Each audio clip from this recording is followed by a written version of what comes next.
Сәлеметсіздер ме, қазақ елі?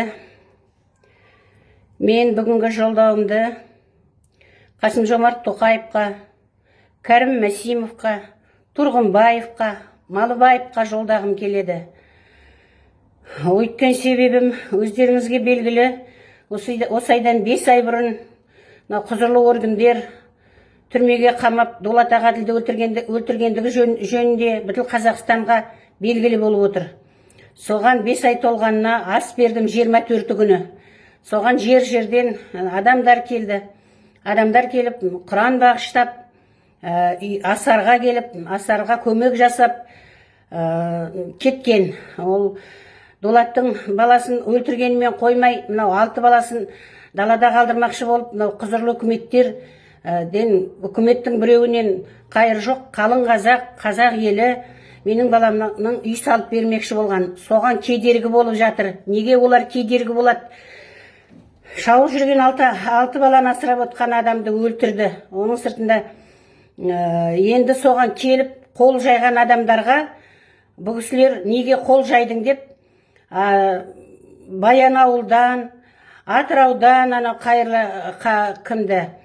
Қайыр Омарды, осы Астанадағы Айгүл Ақбердіні, сондай кім келіп кетті, сол адамдардың бәрін ізіне түсіп, үйіндегісін үйінен, көшедегісін көшеден ұстап алып, түрмеге жауып, соттап жатыр.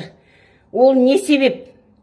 Енді кеше менің жаңағы жұмыскерімді, баламның жолдасын, бригадирін сауда орнынан алып кетіп, 10-15 күнге оны жауып қойды.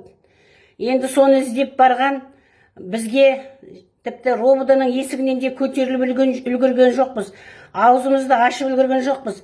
9 адамды түрмеге тығып, оның сыртында біреуі талып жатыр, оны да қоса тығып, оның өлген тірілгеніне қараған жоқ. Бұл құзырлы үкімет неткен сорлақ қалған, енді кімнен қорқып отыр?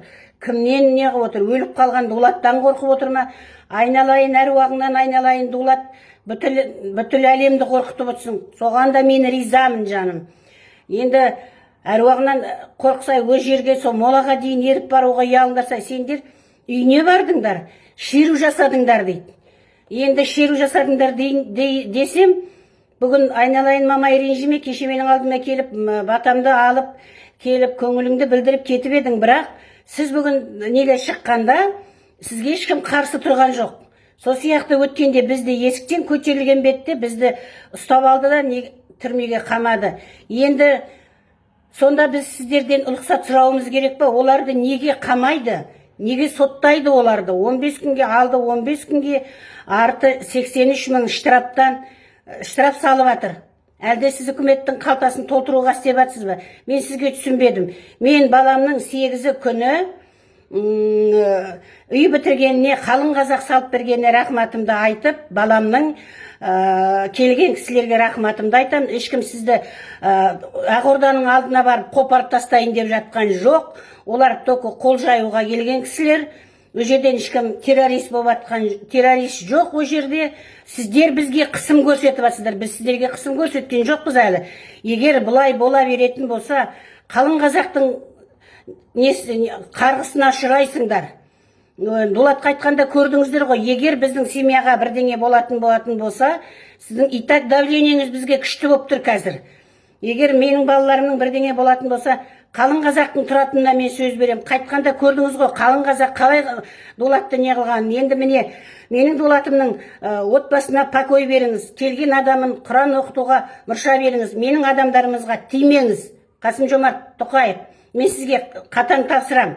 Баламның асын өткізуге мұрша беріңіз. Анау жендеттеріңізге айтыңыз, келмесін ешқайсысы. Мен о жерден соғыс ашайын деп тұрған жоқпын. Соғыс ашатын күндер ол да болады. Егер мынандай қалыпта, сіздер мынандай қалыпты қыса берсеңіздер, ол да болады. Қазір міне 5 ай болды.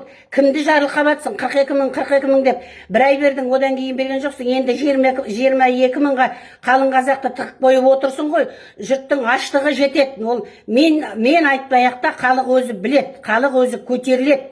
Оған енді сіздің ешқандай көмегіңіз болып тұрған жоқ. Ешқандай бізге қазақ еліне сіздің ешқандай қайырымыңыз тиіп тұрған жоқ. Өзіңіз бір жыл болды мысалға үкімет басына келгеніңе, Сіз неге біздің қалың қазақтың ортасына шығып, келіп, бір жылға отчетыңды беріп, қазақтар қалдарын қалай, аналар қалдарын қалай деп, бір ауыз сөзге айтуға жарамай отырсыз. Енді сіз не деп отырған адамды түрмеге жауып атсың? Бүкіл Қазақстанды жаба алмайсың түрмеге. Мынау бетсіздігіңізді қысқартыңыз. Мен солай айтам сізге. Енді не деген бассыздық бұл? Анаңды апарып түрмеге тығып атсың, мынаңды апарып түрмеге тығып атсың. Ертең мен асты берем, қалай да берем, мейлі. Сонда анау жендеттеріңізге айтыңыз, келмесін ешқайсысы. Өйткені менің балам сау баламды өлтірген сендер, сіздер түрмеге қамап өлтірдің. Қазақстанның 6 азаматын асырап отқан баланы тектен текке өлтірдіңіздер. Нешеуін қырып ұстайсың? Олай қырып ұстай алмайсың қалың қазақты. Мен сізге айтарым, ертең 8-іне келген адамға ешқайсысына шаруаңыз болмасын, қамаған адамыңызды шығарыңыз деп талап етем мен. Мен анамын, мен де 5 бала асырап отырмын. Мен де сіз сияқты жүрегім ауырат балаға, бірақ мен сіздің жүрегің ауырат деп қалың қазаққа ойламайын. Сондықтан жендеттеріңізге айтыңыз, басын тартып, аяғын тартып отырсын. Егер олай болмайтын болса, қалың қазақ көтерілсе тасқын су екенін өзің жақсы білесің. Сізден ешқандай көмек жоқ. Арыс атылды, көмегің болған жоқ, халық көмектесті. Кеше коронавирус келді, кімге көмек бердің? Жұрттан келгеннің өзін жағалай қалталарыңа салып бөліп алдыңдар. Келген ненің дәрі-дәрмектің өзін тығып қойып, содан қалың қазақ қырылды.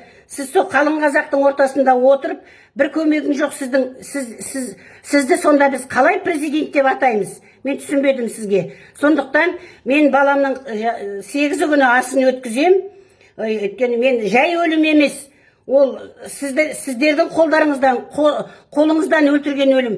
Мүмкін сіз соның қасында болған шығарсыз. 27 күні шығып айттыңыз ғой, балам Дулат ағадың жүрек ұстап өлді. Әлде сіз соның қасында болып жүрек ұстағанын көрдіңіз ба? Неге солай ішқары сөйлейсің? Сен білдей президентсің. Біздің құқық қорғаушысың, біздің конституциямыздың. Сіз бізге әуелде осында 19 күні келгенде қызыл кітапқа жалаудың астында бізге ант бергенсіз. Мен қазақты қорғаймын, қазақтың несін қорғаймын деп, құқығын қорғаймын, қазақ елін қорғаймын деп бергенсің. Сол уәдең қайда? Неге істемейсің соны?